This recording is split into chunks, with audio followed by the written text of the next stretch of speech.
Vice-presidente Geraldo Alckmin diz que o governo vai agir para regular e-commerce das gigantes do varejo. E você vai ver também. Febre maculosa. Adolescente morre em São Paulo com suspeita da doença.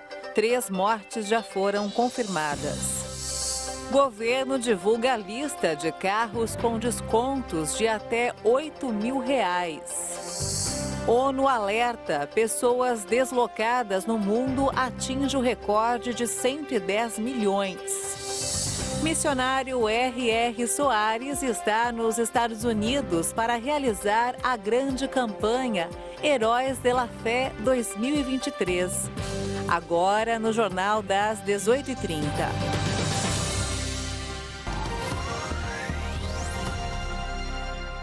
Olá, boa noite. São 18h33 pelo horário de Brasília e você acompanha agora as principais notícias do Brasil e do mundo desta quarta-feira, dia 14 de junho. Morreu mais uma pessoa com suspeita de febre maculosa. Uma adolescente de 16 anos que estava internada há 5 dias e que também participou de uma festa em Campinas, no interior de São Paulo. Até o momento foram registrados 5 casos, sendo 3 confirmados e 2 suspeitos. Do total, 4 pessoas morreram e uma permanece internada. O Brasil tem 753 mortes por febre maculosa em 10 anos. A Secretaria de Saúde de Campinas, no interior de São Paulo, confirmou que uma adolescente de 16 anos, que estava hospitalizada com suspeita de febre maculosa, morreu na noite dessa terça-feira. A menina foi hospitalizada no último dia 9, poucos dias depois de ir a uma festa na Fazenda Santa Margarida, no distrito de Joaquim Egídio, com cerca de 3.500 pessoas. Outras 3 pessoas que estiveram no mesmo evento também morreram e já tiveram a confirmação da doença como causa da morte pelo Instituto Adolfo Lutz. Segundo a Secretaria de Saúde de São Paulo, a amostra do piloto Douglas Costa, de 42 anos, deu positiva para a doença. Além dele, outra jovem, Evelyn Santos, de 28 anos, e a namorada do piloto, Mariana Giordano, de 36 anos, também morreram com a doença. Segundo o Ministério da Saúde, a febre maculosa é uma doença infecciosa, febril aguda e de gravidade variável, com formas clínicas leves e graves, com alta taxa de mortalidade. A doença é causada por 2 bactérias do gênero Rickettsia e a transmissão ocorre por picada de carrapato, sobretudo aquele conhecido como carrapato estrela. A febre maculosa não é transmitida por contato de pessoa para pessoa. Os sintomas podem ser facilmente confundidos com outras doenças que causam febre alta. Outros sintomas da doença são dor no corpo, desânimo, náuseas, vômito, diarreia e dor abdominal. O ideal é que, ao menor sintoma, a pessoa procure um serviço médico para evitar o agravamento do quadro. O tratamento é realizado com antibiótico específico. Hoje, 14 de junho, é o Dia Mundial do Doador de Sangue e a campanha é para conscientizar sobre a necessidade urgente de sangue seguro para salvar vidas e, com isso, incentivar mais pessoas a fazer doação. A necessidade de sangue seguro é universal. O sangue é essencial para tratamentos e intervenções urgentes e pode ajudar pacientes que sofrem de condições com risco de vida, além de apoiar procedimentos médicos e cirúrgicos complexos.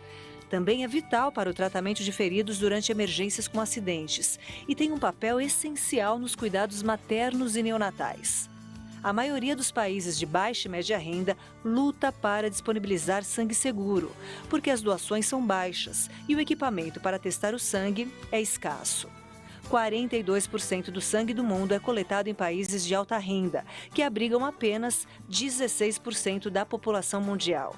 Um suprimento adequado de sangue só pode ser garantido através de doações regulares e voluntárias. Por isso, 14 de junho, foi instituída a data do Dia Mundial do Doador para agradecer aos que fazem parte dessa boa ação e incentivar mais pessoas a doar sangue regularmente e se tornarem salvadores. A quantidade de sangue retirada não afeta a saúde do doador. A recuperação é imediata. Um adulto tem em média 5 litros de sangue e em uma doação são coletados no máximo 450 mililitros. É pouco para quem doa e muito para quem precisa.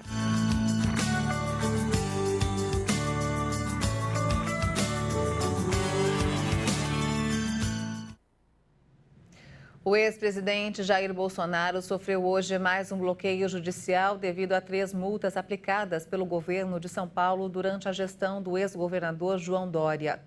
Bolsonaro mostrou o registro da restrição no valor de mais de R$317 mil.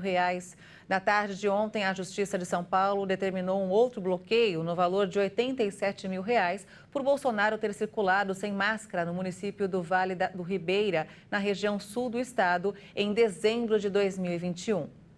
Durante o ano de 2021, Bolsonaro foi multado 8 vezes pelo governo de São Paulo por não usar máscaras. E olha só, 9 montadoras aderiram ao programa de descontos de carros populares do governo federal. Ao todo, 31 modelos serão vendidos com preço reduzido. O Ministério do Desenvolvimento, Indústria, Comércio e Serviços divulgou a lista de montadoras que participam do programa de subsídios de automóveis e também os modelos contemplados com os descontos.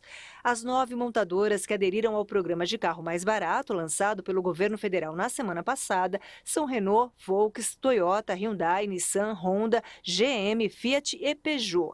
O desconto varia de R$2 até R$8 mil no preço dos veículos de até R$120 mil. No total, o governo reservou R$1,5 bilhão para o programa. Desse total, 500 milhões são para automóveis, 700 milhões de reais para caminhões e 300 milhões para vans e ônibus. As vendas de carros com desconto serão exclusivas para pessoas físicas nos primeiros 15 dias. Prazo que pode ser prorrogado por até 60 dias, a depender da resposta do mercado. Depois disso, as empresas também vão poder se beneficiar do programa. A estimativa da Associação Nacional dos Fabricantes de Veículos Automotores é que o programa com desconto para compras de carros novos pode durar apenas um mês. Segundo o Ministério, foram usados até o momento R$150 milhões em créditos pelas montadoras, o que representa 30% do valor destinado à venda de carros mais baratos. O ministro do Desenvolvimento, Indústria, Comércio e Serviços, Geraldo Alckmin, disse hoje que a Fazenda e a Receita vão agir para regulamentar o e-commerce das gigantes do varejo internacional no Brasil, a exemplo de empresas como Shein, Alibaba e Shopee. A equipe econômica do governo federal ainda está estudando a forma de taxar as empresas e rastrear a chegada de pacotes ao Brasil por meio dos Correios. Já os estados anunciaram que vão cobrar a alíquota de 17% sobre as mercadorias. Em entrevista, Alckmin reforçou que a regulamentação vai acontecer. E vamos agora direto ao Rio de Janeiro com informações desta quarta-feira com o repórter Anderson Nascimento. Boa noite, Anderson. Boa noite, Maria Alice. Polícia Civil faz operação contra traficantes que dominavam um conjunto habitacional em Senador Camará, na zona oeste do Rio. Os moradores denunciaram que serviços básicos como luz, água e internet foram cortados pelos bandidos. Até as cestas básicas consumidas pelas famílias eram vendidas pelos próprios criminosos. Ao todo, 9 pessoas foram presas e 7 fuzis foram apreendidos. Os documentos e celulares apreendidos devem ajudar a identificar os criminosos envolvidos no esquema. E empresas concessionárias também participarão da operação para regularizar o fornecimento dos serviços públicos. E pacientes esperam meses na fila da CISREG para conseguir atendimento. O Sistema Único para pedidos de consultas e exames especializados demora, em média, 2 meses para ser concretizado. Um tempo de espera longo para quem convive com dores todos os dias e precisa de um atendimento rápido. A fila deste ano já conta com mais de 180 mil pedidos e especialistas afirmam que faltam recursos e um trabalho mais eficaz de coordenação entre o Estado e o município. E ontem o Jardim Botânico do Rio completou os 215 anos. Durante todo esse tempo, ele funcionou como um grande laboratório a céu aberto, que atrai milhares de visitantes todos os dias. Ontem também teve a inauguração de um jardim de seringueiras. A fundação do espaço aconteceu em 1908, com a chegada da família real. E o foco, na época, era mais econômico do que ambiental. Bom, é um ótimo lugar para passear e descansar, além de se vislumbrar com as paisagens do Jardim Botânico aqui no Rio de Janeiro. Eu fico por aqui e amanhã eu volto com mais notícias. Muito bonito mesmo, né, Anderson? Muito obrigada pelas informações e até amanhã. E veja a seguir, a ONU alerta: pessoas deslocadas no mundo atingem o recorde de 110 milhões.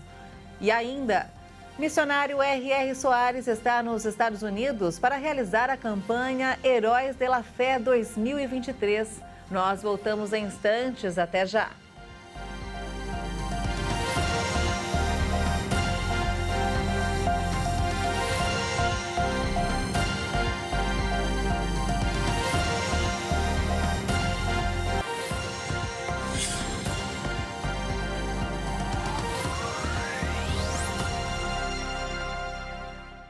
Estamos de volta, 18 horas e 44 minutos, pelo horário de Brasília. O preço médio da gasolina teve alta de 4% no país. A elevação é reflexo da mudança na cobrança do ICMS, o Imposto sobre Circulação de Mercadorias e Serviços. O repórter Leonardo Félix tem mais informações. O preço médio da gasolina comum atingiu R$ 5,21. Já no caso da gasolina aditivada, R$ 5,40. Lembrando que esses valores podem mudar de posto para posto. Essa mudança interrompe um curto período de queda imposto pela Petrobras em suas refinarias desde o dia 17 de maio. A partir do início de junho, entrou em vigor o novo modelo de cobrança do ICMS, com taxa única nacional de R$ 1,22 por litro. Segundo o relatório da Agência Nacional de Petróleo, Gás e Biocombustíveis, ANP, a mudança elevou o valor em 20 estados e no Distrito Federal. O estado de Pernambuco teve a maior alta, com 48 centavos de diferença por litro. Outros 4 estados tiveram ligeira queda, 2 centavos no Amazonas e no Ceará, 3 centavos no Piauí e 5 centavos em Alagoas. Além da gasolina, outros combustíveis sofreram reajuste. É o caso do etanol, que teve uma variação de 0,8%, passando de R$ 3,77 para R$ 3,80, e do diesel, com redução de 0,58%, indo de R$ 5,16 para R$ 5,13. Ainda de acordo com a ANP, o preço médio do gás natural veicular GNV continuou o mesmo da semana anterior, R$ 4,31 por metro cúbico. De São Paulo, Leonardo Félix. E vamos agora ao mercado financeiro. O dólar fechou em queda mais uma vez nesta quarta-feira, com o mercado repercutindo a decisão do Federal Reserve, o Banco Central norte-americano, de interromper o ciclo de altas dos juros dos Estados Unidos. Também colaborou para o ânimo dos investidores no Brasil a alteração da perspectiva da nota de crédito do país, que passou de estável para positiva pela agência de classificação de risco S&P Global Ratings. A classificação positiva para o país não acontecia desde 2019. A moeda norte-americana recuou 1,15% e encerrou o dia cotada a R$ 4,80 na venda. E após 10 aumentos consecutivos, o Federal Reserve, o Banco Central dos Estados Unidos, anunciou aí hoje que decidiu pela manutenção da taxa de juros do país, que fica entre 5% e 5,25% ao ano. Hoje decidimos deixar nossa taxa básica de juros inalterada. Quase todos os participantes do comitê consideram provável que alguns aumentos adicionais nas taxas sejam apropriados este ano para reduzir a inflação para 2% em relação ao tempo. Manter as taxas de juros como estão dá tempo para os tomadores de decisão do Comitê Federal de Mercado Aberto avaliarem informação adicional e suas implicações para a política monetária. Apesar dos juros terem sido elevados com força nos Estados Unidos, a inflação anual teima em se manter acima da meta de longo prazo de 2%, enquanto o desemprego está próximo de baixas recordes. O número de pessoas deslocadas à força no mundo atingiu a marca recorde de 110 milhões, segundo o relatório da Agência de Refugiados das Nações Unidas, divulgado hoje. No fim do ano passado, a Organização das Nações Unidas calculava que 108 milhões e 400 mil pessoas haviam sido deslocadas à força dos locais onde viviam. Neste cálculo entram pessoas que fugiram de casa por conta de conflitos armados, por exemplo. Nos últimos meses, quase 2 milhões de pessoas passaram a fazer parte deste grupo. Segundo a ONU para Refugiados, o conflito no Sudão foi o principal causador de deslocamentos à força neste ano. De acordo com a ONU, atualmente cerca de metade das pessoas deslocadas à força são de 3 países: Síria, Ucrânia e Afeganistão. Antes de 2011, quando começou o conflito na Síria, o número de refugiados e deslocados no mundo se mantinha praticamente estável, em 40 milhões de pessoas. No entanto, esse número veio subindo ao longo dos últimos anos. Além dos conflitos armados, a ONU cita a perseguição de pessoas, discriminação, violência e mudanças climáticas. O cachorro farejador Wilson, que ajudou o exército colombiano a localizar 4 crianças que sumiram na selva amazônica, ainda está desaparecido e sendo procurado pelas autoridades do país. 70 homens das Forças Armadas da Colômbia estão fazendo buscas na floresta amazônica para encontrar o cachorro Wilson, um pastor belga de 6 anos, que encontrou as 4 crianças vítimas de um acidente de avião que ficaram perdidas na floresta por 40 dias. O comandante das Forças Militares da Colômbia, General Helder Fernand, disse que a Operação Esperança vai continuar até que o cachorro seja resgatado. O Wilson já foi visto 2 vezes, a última vez na semana passada, pela equipe que procura por ele. O animal, entretanto, não respondeu aos comandos. Os militares e indígenas espalham pedaços de carne pelo perímetro das buscas, na esperança de que o cachorro se alimente. O desaparecimento de Wilson provocou uma comoção geral e os militares fizeram uma série de homenagens na internet. O cão começou a receber treinamento para resgate quando tinha apenas 5 meses de vida. Ele já participou de ações contra o terrorismo e narcotráfico antes da Operação Esperança, que vasculhou a selva em busca dos irmãos perdidos. As crianças chegaram a passar alguns dias com o cão na floresta e contaram que ele estava magro e se perdeu na mata. O Museu Nacional de Estocolmo foi palco hoje de uma ação de ativistas ambientais que jogaram tinta vermelha no vidro de proteção de uma tela de Monet. Uma organização sueca reivindicou a ação de protesto. 2 mulheres espalharam tinta vermelha sobre o vidro que protege uma pintura de Claude Monet e depois colaram as mãos contra o objeto. A dupla gritava: "A situação é grave e nossa saúde está ameaçada." A obra de arte Canteiro de Íris no Jardim de Giverny foi pintada pelo impressionista francês em 1900. A polícia informou que a enfermeira e uma estudante de enfermagem foram presas. A manifestação foi reivindicada pelo grupo Restaurar as Áreas Úmidas, em tradução para o português.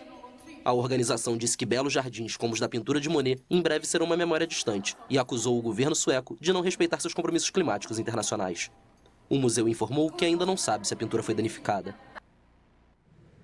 O deputado federal Davi Soares fez um discurso hoje durante a Conferência Parlamentar sobre o Diálogo Interreligioso que acontece em Marrakech, no Marrocos.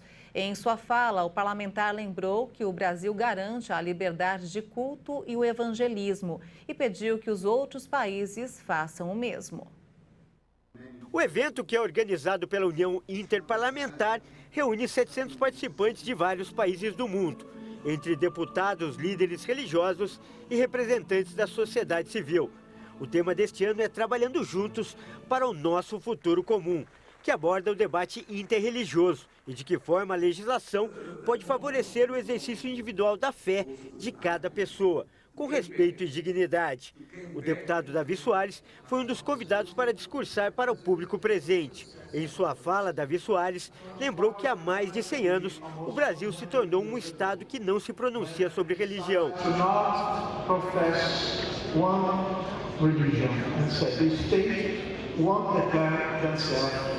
Ele cobrou dos representantes dos países participantes que suas nações façam o mesmo e assim garantam a liberdade de culto e evangelização. E eu perguntei a eles, será que nos seus países os senhores têm dado esse direito às minorias? Se não, está na hora de fazermos o dever de casa e melhorar. Precisamos dar a todas as pessoas a possibilidade delas exercerem as suas fés sem restrição. A conferência acontece até quinta-feira. Um roteiro de ações conjuntas futuras para promover a paz e a compreensão por meio do diálogo político vai ser desenvolvido durante o evento.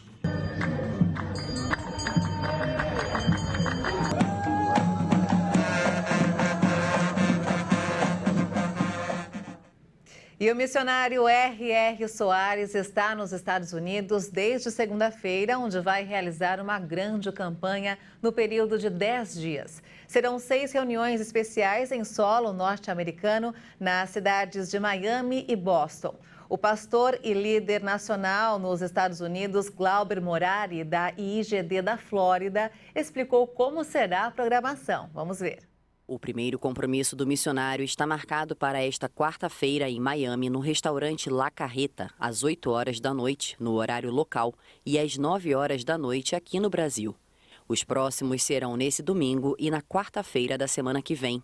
Hoje, a nossa equipe de reportagem conversou com o pastor Glauber Morari, que contou um pouquinho da programação.